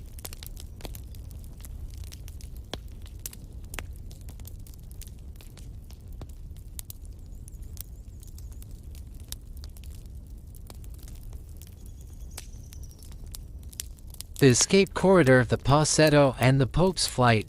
The underground Vatican is not only a realm of tombs and ancient faiths, woven into its depths is a network of secret corridors and escape routes, built not for the dead, but for survival over centuries of political intrigue, war, and invasion. The popes quietly transformed the underground into a lifeline and unseen geography of flight, concealment, and last resort. The most legendary of these passages is the Passetto di Borgo, a narrow, fortified corridor linking the Vatican directly to Castel Sant'Angelo across the Tiber River, stretching roughly 800 meters. The Passetto runs along the top of an ancient defensive wall originally constructed in the 9th century under Pope Leo IV. When Rome faced repeated raids from Saracen forces, what began as a defensive measure would later become one of the most dramatic escape routes in European history. In its current enclosed form, the Passetto was completed at the end of the 13th century on the orders of Pope Nicholas III. From the outside, it appears as a modest wall punctuated by small openings from within. It is a claustrophobic stone tunnel, narrow and deliberately concealed, lined with loopholes that allowed defenders to fire outward while remaining unseen. It was designed for one purpose: to allow the Pope to vanish from the Vatican without ever stepping into the open streets of Rome. The Passetto earned its dark legend in May 1527, during one of the most traumatic episodes of the Renaissance, the sack of Rome. Troops loyal to Emperor Charles V, largely unpaid mercenaries made up of German Lutherans and Spanish Catholics, lost discipline and descended upon the city with terrifying brutality. Churches were desecrated, civilians slaughtered, artworks looted, and Rome descended into chaos. At the center of this catastrophe was Pope Clement VII, trapped within the Vatican as enemy forces closed in. When it became clear that the city could not be defended, the Swiss Guard made its final stand. Out of nearly 200 guardsmen, 189 died holding back their attackers long enough for the Pope to escape. Under cover of chaos, Clement VII fled through the Passetto, moving unseen through the stone corridor as his protectors sacrificed their lives behind him. Only 42 Swiss guards survived the retreat, escorting the Pope and 13 cardinals into the fortress of Castel Sant'Angelo. The Pope would remain besieged there for 7 months, watching Rome burn from the fortress windows, powerless to intervene. His eventual release came at an enormous price, a ransom of 400,000 ducats, an astronomical sum even then. Clement VII did not leave openly. He escaped Rome disguised as a merchant, slipping away under cover of anonymity. The sacrifice of the Swiss Guard during this escape is remembered to this day. Every year on May 6, new guardsmen swear their oath in a ceremony that commemorates those who died defending the Pope during the sack of Rome, a ritual born directly from the bloodshed linked to the Passetto. Yet this corridor did not fade into irrelevance after the Renaissance. The Passetto continued to serve its purpose in later centuries. During World War II, when Nazi forces occupied Rome in 1943, the Vatican once again became a place of refuge for Jews, resistance members, and other refugees hiding within Vatican territory were quietly moved through underground routes, shielded by the same hidden corridors that had once saved popes from invading armies. In December 2024, after extensive restoration, the Passetto was reopened to the public. Visitors can now walk its narrow length, see the loopholes where defenders once fired, and experience the unsettling intimacy of a space designed not for ceremony, but for escape. The stone walls carry the memory of centuries of fear, urgency, sacrifice, and survival. The Passetto stands as a reminder that beneath the splendor of the Vatican lies not only faith and history, but vulnerability. It is a monument not to triumph, but to contingency, the quiet acknowledgement that even the most powerful spiritual authority in the world has, at times, needed a hidden path through darkness to endure.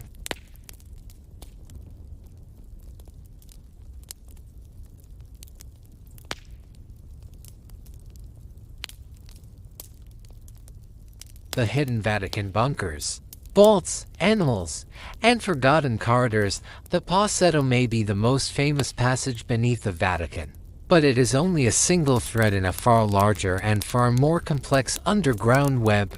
Beneath the papal palace lies an entire hidden infrastructure, built layer by layer across centuries. Some tunnels date back to the Middle Ages, others to the Renaissance, and still others to the anxieties of the modern world. Together, they form a shadow Vatican, one rarely seen, rarely mapped, and never fully revealed. Many of these corridors connect different buildings within the Vatican complex, allowing movement and seen above ground. Others lead to secret exits beyond the walls, designed for emergencies when visibility meant vulnerability. The complete map of this underground system is classified, accessible only to specialized Vatican services. What is publicly known represents only fragments, glimpses into a system intentionally designed to remain obscure. During the Cold War, this hidden world expanded dramatically. Beneath the Vatican, a modern nuclear bomb shelter was constructed, equipped with life support systems, communication equipment, and reserves of food and water. Its purpose was stark and sobering: to protect the Pope and the highest levels of church leadership in the event of nuclear conflict. The Vatican has confirmed the shelter's existence, but its exact location, depth, and technical design remain undisclosed.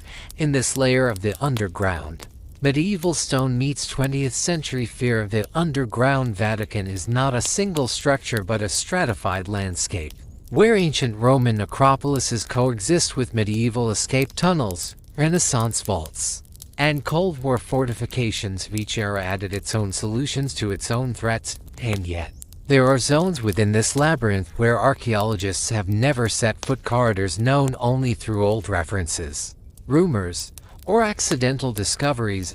Some spaces are so sensitive that exploration remains impossible without risking the structures above.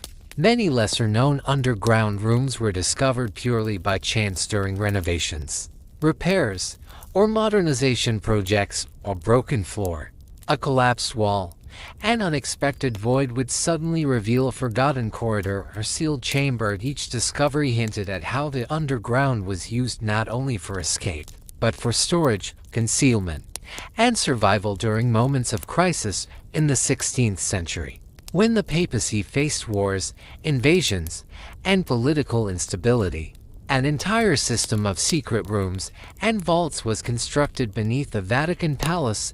These spaces were designed to protect what mattered most: relics, sacred objects, sensitive correspondence, and irreplaceable documents. In times of danger, these items could be hidden so completely that even an occupying force might never find them. Among the most formidable underground structures were the treasury cellars of the medieval and Renaissance Vatican. These were not simple storage rooms, but fortified spaces with thick stone walls, massive doors, multiple locks, and armed guards. Inside were kept gold, silver, precious stones, papal regalia, and legal documents defining land ownership and political authority. Some of these vaults remain in use today, their exact contents known only to a few. Even deeper, Archaeologists have uncovered traces of ancient Roman aqueducts and cisterns beneath Vatican Hill. Roman engineers had built water tunnels here long before Christianity rose to prominence. And some of these systems remained functional into the Middle Ages. In times of siege, access to water meant survival, and popes took great care to maintain and expand these ancient lifelines. As the 20th century approached, the underground Vatican entered a new phase of transformation. Electrical wiring, ventilation shafts, sewage systems, and reinforced technical tunnels were installed, creating yet another hidden layer, industrial and practical, but essential to the functioning of a modern city-state. These corridors, unseen by visitors, quietly sustained daily life. Above World War II intensified the need for protection, though the Vatican remained neutral.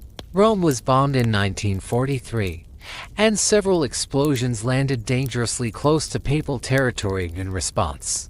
Additional bomb shelters were reinforced later, during the nuclear standoff of the Cold War. Even deeper fortifications were constructed, designed for scenarios humanity hoped would never unfold. Not all underground spaces served defensive or administrative purposes. Some were used in ways that feel almost surreal.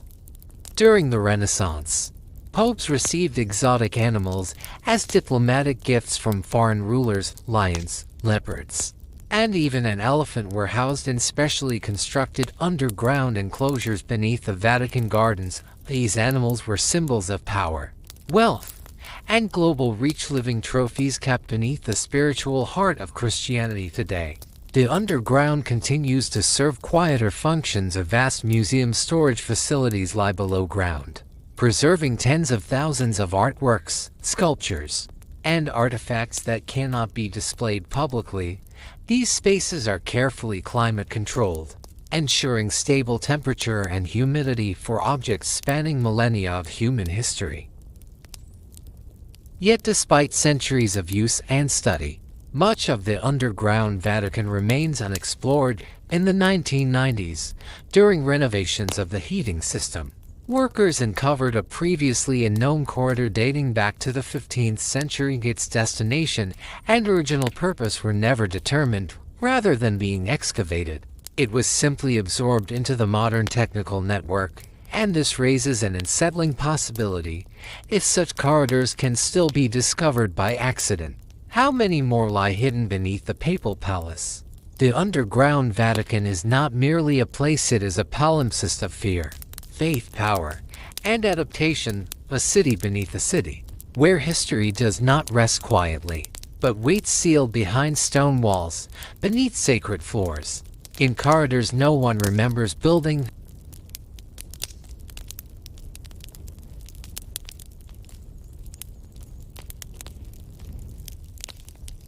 The Apostolic Archives, 285 kilometers of secrets and paper hidden beneath the Vatican, lies not only stone and tunnels, but memory itself, layer upon layer of written history stretching across to millennia. The Vatican Apostolic Archives, once ominously known as the Secret Archives, are among the most misunderstood institutions in the world. The word secret comes from the Latin secretum, meaning private or personal. Yet for centuries, the inaccessibility of these archives allowed myths, legends, and suspicions to flourish physically. The archives are vast beyond imagination. Most of their space lies underground, where shelves of documents extend for an estimated 85 kilometers. Within these corridors of paper are preserved the administrative heartbeat of the Catholic Church, papal bulls, correspondence between popes and kings, diplomatic reports, records of church councils, financial ledgers, and transcripts of inquisitorial trials. Together, they form an unbroken documentary chain spanning nearly 2,000 years of religious, political, and cultural history. The oldest surviving documents date back to the 8th century. Earlier records once existed, but history has not been kind to paper. Wars, looting, fires, and forced relocations of the papal court took their toll. Entire portions of the archives were lost during catastrophes such as the sack of Rome in the 16th century, When invading troops destroyed and scattered priceless documents, other losses occurred when imperial forces removed large segments of the archives to foreign lands, where some never returned. Order gradually emerged from chaos at the end of the 16th century under Pope Paul V. The Vatican established a centralized archival system and constructed a dedicated repository adjacent to the Vatican Library. From that moment on, the archives were no longer a scattered collection but a carefully catalogued institution. Over the centuries, documents flowed in from dioceses, monasteries, and diplomatic missions across the world, steadily expanding the archive's reach and depth for most of its existence. Access to this immense collection was severely restricted. Only a handful of trusted insiders were permitted entry, reinforcing the aura of secrecy surrounding the archives. It was not until the late 19th century that Pope Leo XIII cautiously opened portions of the collection to qualified scholars. Even then, strict limitations remained. Documents from the most recent decades were sealed, and access required formal requests, academic credentials, and often personal approval. In an effort to clarify misconceptions, Pope Francis officially renamed the institution the Vatican Apostolic Archives in the 21st century. The name change was meant to emphasize function over mystery. Yet the sense of gravity remained, especially when previously sealed collections were open, most notably those relating to the papacy during World War II.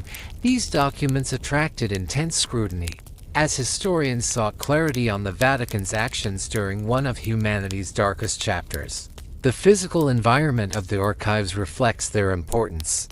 Underground storage chambers are maintained at a constant temperature and humidity level, carefully calibrated to preserve fragile parchment and paper. Advanced air filtration systems protect the documents from dust and contamination.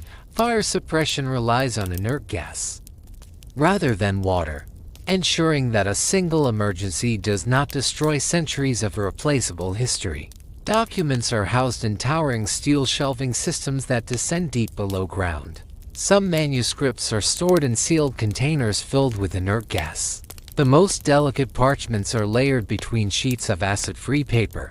Every detail is designed to slow time itself, preserving ink, fiber, and meaning for generations yet to come. Access remains tightly controlled. Researchers do not wander the stacks. Instead, materials are retrieved and delivered to supervised reading rooms. Even today, no one sees the archives in their entirety. Knowledge is revealed piece by piece, request by request. Among the most famous documents held here are texts that reshaped the world: the papal bull excommunicating Martin Luther, correspondence from Michelangelo, letters written by Mary, Queen of Scots, records of Galileo Galilei's trial, and King Henry VIII's plea for the annulment that would fracture Western Christianity.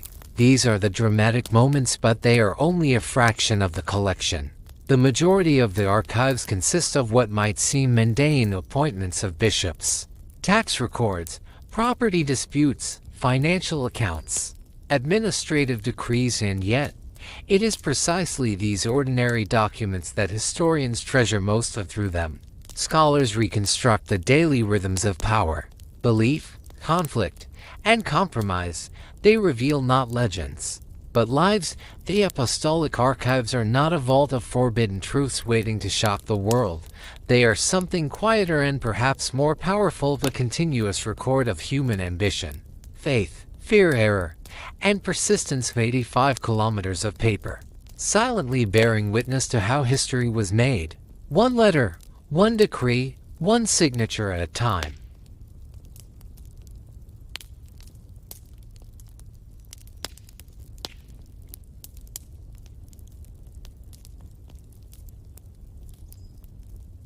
The Vatican Grotto, the middle layer between worlds. Between the radiant marble floor of modern St. Peter's Basilica and the shadowed silence of the ancient necropolis below lies a third realm, neither fully of the living nor entirely of the dead. This is the Vatican Grotto, an intermediate world carved into stone during the 16th century, when the old Constantinian Basilica was dismantled and the Renaissance church rose above it. The creation of the grotto was born from necessity. When Pope Julius II ordered the demolition of the ancient basilica in the early 16th century, architects faced an extraordinary challenge: how to raise the floor level of the new church while preserving access to the tomb of St. Peter. The solution was ingenious. Rather than sealing the past away, they inserted an entire architectural layer between worlds, a semi-underground level resting about 3 meters below the modern basilica floor of the Vatican Grotto became a threshold in stone. A space suspended between heaven and earth. Its vaulted ceilings are supported by massive pylons that carry the weight of the basilica above. Descending from the central nave, visitors step out of blinding light into a quieter, more intimate atmosphere. Marble tombstones line the corridors, shadows soften the edges of columns. The air feels still, as though time itself slows here. This space became the final resting place for the leaders of the church. 91 popes are buried within the grotto, their tombs stretching from the pontiffs of the Renaissance to the modern era. Among them lies Pope John Paul II, interred in a simple marble tomb near the entrance almost immediately after his burial. The site became a place of pilgrimage. Even today, thousands descend daily to pray beside his resting place, leaving flowers, rosaries, and whispered petitions. Popes are not alone in this underground sanctum. Kings and emperors rest here as well, silent witnesses to centuries of alliance between spiritual and temporal power. Queen Christina of Sweden, who abandoned her throne and converted to Catholicism, is buried in the grotto, one of the very few women granted this honor. Nearby lie Holy Roman Emperors Otto II and Otto III, their presence underscoring the medieval belief that empire and church were bound together by divine will. At the very heart of the grotto lies its most sacred chamber, the Clementine Chapel, directly beneath the main altar of St. Peter's Basilica. This circular space surrounds the ancient burial place of the apostle himself through a carefully placed opening. Visitors can glimpse part of the necropolis one level below here. Pilgrims pause in silence, feeling physically and spiritually close to the site venerated for nearly 2,000 years. The architecture of the grotto tells a story of continuity and change. Some chapels retain their original 16th century forms, while others were reshaped or adorned in later centuries. Mosaics shimmer softly in low light. Frescoes and marble reliefs depict saints, martyrs, and sacred events. Each chapel is dedicated to a specific figure or mystery of the faith, transforming the grotto into an underground gallery of Catholic spirituality. Light plays a deliberate role here. Unlike the sunlit basilica above, the grotto is intentionally dim. Soft illumination highlights the grain of marble and the glint of gold without overwhelming the senses. Footsteps echo beneath the arches, creating a hushed acoustic that enhances the feeling of reverence. This is a space designed not to impress, but to invite contemplation. Access to the Vatican Grotto is open to all visitors of the Basilica. No ticket is required every day. Pilgrims and tourists descend the stairs, drawn by the desire to stand closer to history, to walk where generations before them prayed, mourned, and hoped. For believers, this descent is deeply emotional. It is not merely a visit, but a journey inward. The grotto serves as a physical and symbolic bridge. It connects the Baroque grandeur of Bernini's Basilica to the humble graves of early Christianity. Moving downward through its corridors is like traveling backward through time, from the modern church, through the Renaissance and Middle Ages, and finally toward the ancient world buried below here. History is not read, it is felt, stone by stone, tomb by tomb. The Vatican Grotto binds centuries together, reminding us that faith, memory, and human longing do not exist on a single level, but unfold in layers, each resting upon the last, each whispering to those willing to descend and listen.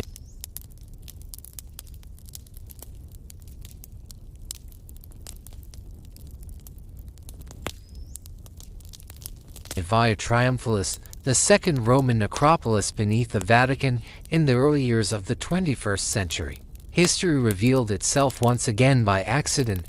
During routine construction work for a parking facility near the Vatican museums, an excavator suddenly broke through the ground and vanished into a hidden void beneath the modern surface. Ancient brickwork emerged from the darkness. Archaeologists were called immediately, and what they uncovered reshaped our understanding of the Vatican Hill. What lay beneath was not a single tomb, nor an isolated structure, but an entire second Roman necropolis. Previously unknown to modern scholarship, this burial ground followed the ancient Via Triumphalis, the ceremonial road along which victorious Roman generals once marched in triumph through the city. The discovery was nothing short of extraordinary. Located roughly 100 meters north of St. Peter's Basilica, on the opposite slope of the same hill, the Via Triumphalis necropolis formed another city of the dead, parallel in time and spirit to the necropolis buried beneath the basilica itself, dating from the 2nd to the 4th centuries AD. It was a pagan burial complex that remained accessible far longer than its southern counterpart, while Constantine sealed the necropolis under St. Peter's in the 4th century. This cemetery continued to be used for generations. Years of careful excavation revealed more than 40 burial structures in varying states of preservation. These mausoleums lined the ancient road itself, forming a funerary street approximately 100 meters long. Walking this path today follows the same route once taken by mourners nearly 2,000 years ago. One of the most striking features of the Via Triumphalis necropolis is who was buried here. Many tombs belonged to freedmen, former slaves who had earned their freedom and achieved modest prosperity in imperial Rome. Their burials reflect ambition, pride, and the desire to be remembered. These were not emperors or senators, but ordinary Romans whose lives rarely appear in written history. The preservation of the site astonished archaeologists. Frescoes retained vivid color, mosaic floors lay almost untouched, inscriptions remained sharp and legible, allowing researchers to reconstruct names, professions, family ties, and religious beliefs. Each epitaph became a voice from the past: bakers, craftsmen, clerks, administrators, people whose stories would otherwise be lost to time. Perhaps most revealing were the signs of religious transformation, as with the necropolis beneath the basilica. The Via Triumphalis cemetery records Rome's slow transition from paganism to Christianity. Early burials were purely pagan, later tombs blended traditions. By the 4th and 5th centuries, unmistakably Christian symbols appeared, yet families continued to use the same mausoleums across generations. Even as beliefs changed, the symbols evolved, but memory endured. After archaeological research was completed, the Vatican made a rare decision. Instead of sealing the site, it chose to open it to the public. In 2010, the Via Triumphalis necropolis became a fully accessible underground museum, the first of its kind within Vatican territory. Unlike the necropolis beneath St. Peter's Basilica, which requires special permission months in advance, this burial city can be visited simply by purchasing a ticket to the Vatican museums. Guided tours operate daily in multiple languages, allowing visitors to descend into a world hidden underground for nearly 2 millennia. The tour route winds through several mausoleums, each with its own story. Guides explain Roman funerary customs, interpret fresco symbolism, and read ancient epitaphs. Allowed visitors encounter sarcophagi with original skeletal remains, funerary urns filled with ashes, and personal objects buried alongside the dead: rings, tools, and tokens of everyday life. The atmosphere is carefully preserved, lighting is minimal and precise, designed to protect pigments while heightening emotional impact. Frescoes emerge from shadow as spotlights briefly illuminate them, then fade back into darkness once visitors pass. The effect is haunting, history revealed in flashes, then return to silence. In recent years, access has expanded even further. In 2023, the Vatican enhanced the site with improved infrastructure, digital displays, and augmented reality experiences. Visitors can now visualize the mausoleums as they once appeared, restored in color and form, populated by the rituals of ancient Rome. Through technology, imagination, and archaeology, the Via Triumphalis necropolis allows us to walk once more along a road where funeral processions passed 2,000 years ago. It stands as a second testament beneath the Vatican, a reminder that long before pilgrimage and prayer, this hill was already sacred ground, shaped by memory, belief, and the universal human desire to be remembered.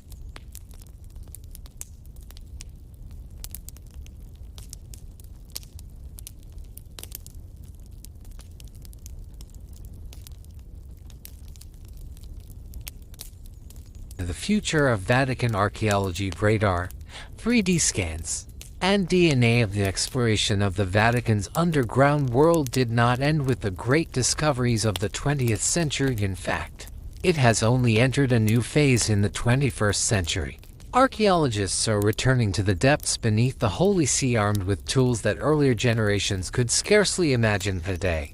The focus is no longer only on excavation, but on seeing without digging, preserving what lies below while revealing its secrets. One of the most important technologies shaping modern Vatican archaeology is ground-penetrating radar.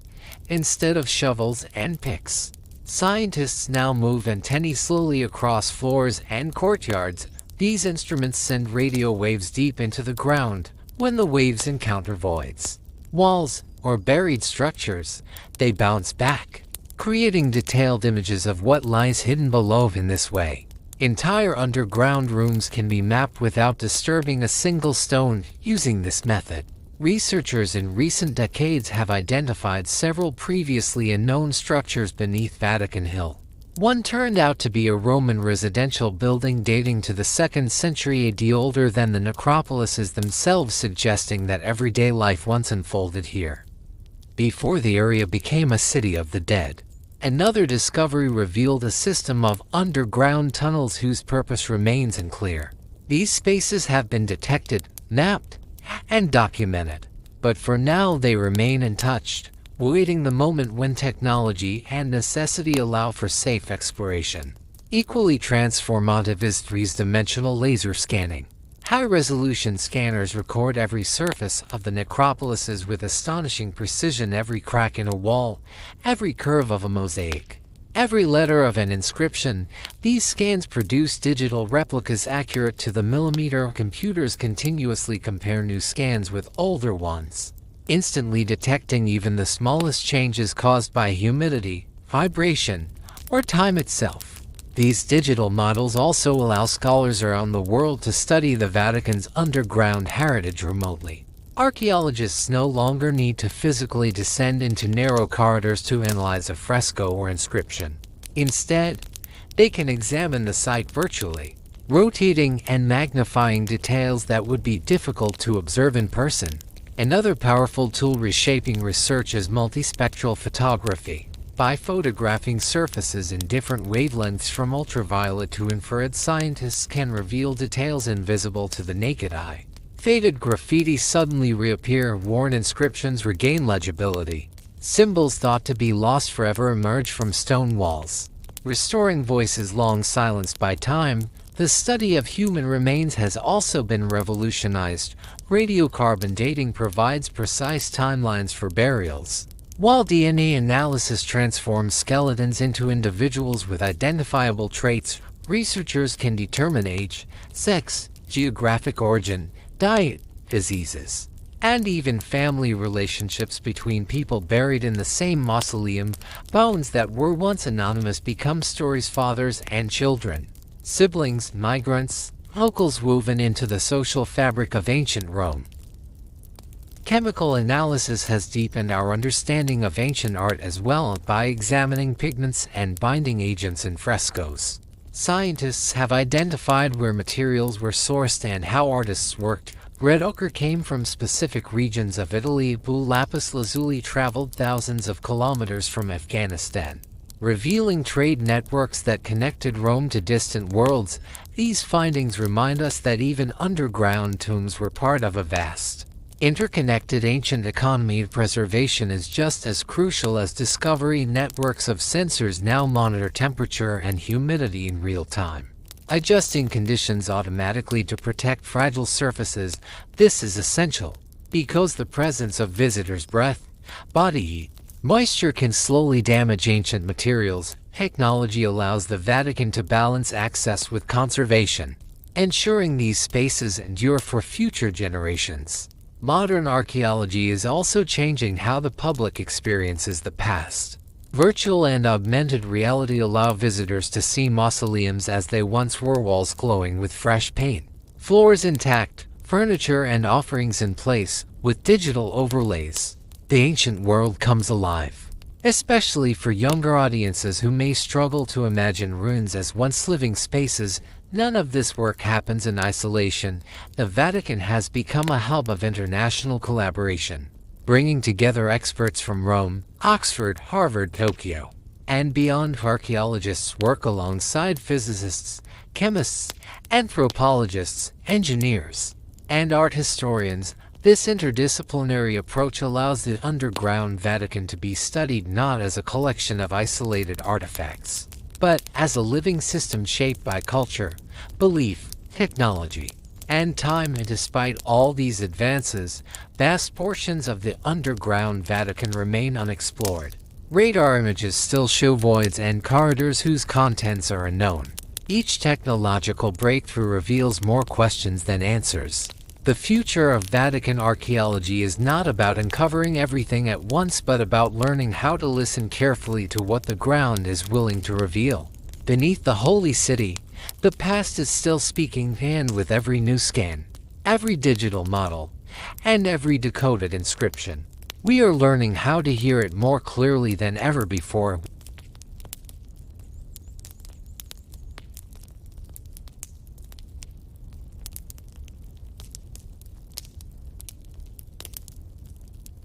What still lies unexplored: voids, closed zones, and future discoveries. Despite more than a century of investigation and some of the most extraordinary archaeological discoveries of modern times, a vast portion of the Vatican's underground world remains untouched beneath the stone floors and towering walls. Ground-penetrating radar continues to reveal empty spaces, voids, corridors, sealed chambers, and unexplained anomalies that have never been entered by human hands. Some of these hidden structures may one day rival the importance of the known necropolises.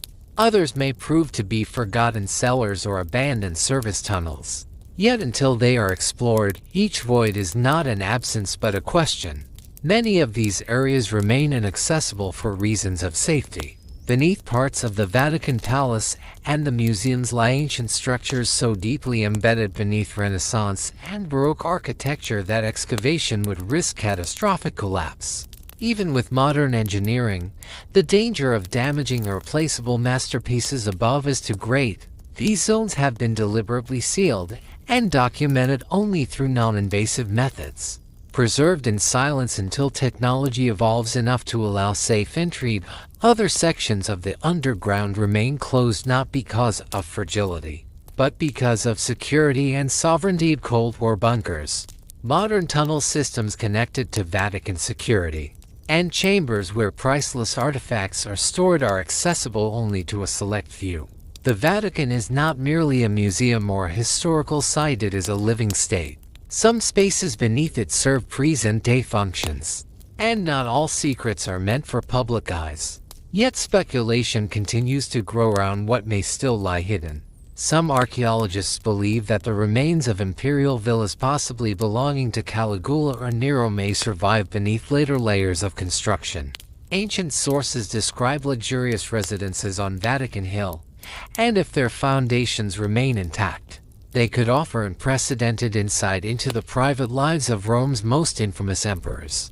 Another compelling possibility lies in undiscovered early Christian burials. If Peter was executed and buried here, he was unlikely to have been alone. The mass persecutions of the year 60 claimed hundreds, perhaps thousands, of lives. Many of those bodies were never officially recorded. It is possible that fellow believers secretly buried martyrs in nearby graves, their resting places still hidden beneath layers of earth and stone. If found, such burials would provide powerful, tangible evidence of Christianity's earliest and most dangerous years. Alongside academic hypotheses, legends persist for centuries. Stories have circulated about hidden Vatican treasures, relics concealed during invasions, wars, or political upheaval. then forgotten as generations passed. History confirms that popes did hide valuables underground during times of crisis. Not every hiding place was ever recovered, as somewhere beneath the Vatican. Sealed rooms may still contain objects never reclaimed and touched for centuries. Even the necropolis beneath St. Peter's Basilica is far from fully explored. The excavations of the 1940s revealed only a single stretch about 70 meters along one ancient road, but the Via Cornelia extended for hundreds of meters. Logic suggests that dozens, perhaps hundreds, of additional mausoleums once lined its route. Most of this ancient city of the dead remains buried, sealed beneath history itself. The reasons for this are not mysterious. Archaeology at the Vatican is extraordinarily expensive. Excavations require years of planning, highly specialized experts, and immense care. Every discovery brings new responsibilities: conservation, monitoring, protection, with limited resources and many competing priorities. Large-scale excavations proceed only when necessity outweighs risk. Still, the future holds promise. Robotic probes, capable of navigating narrow passages, may one day enter spaces too dangerous for humans.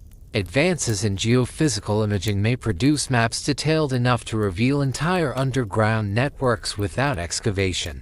Conservation technologies will continue to improve, allowing newly discovered spaces to be preserved rather than sacrificed to exposure. Perhaps in 20 years or 50, the sealed zones of today will become the breakthroughs of tomorrow. Until then, the underground Vatican remains a realm where fact and mystery coexist, a place where history is layered not metaphorically, but physically.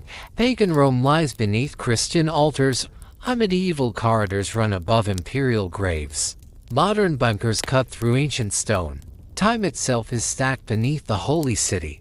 And when the moment comes when another hidden chamber is opened, another silence broken, these ancient stones may yet reveal stories that have waited patiently for centuries to be heard.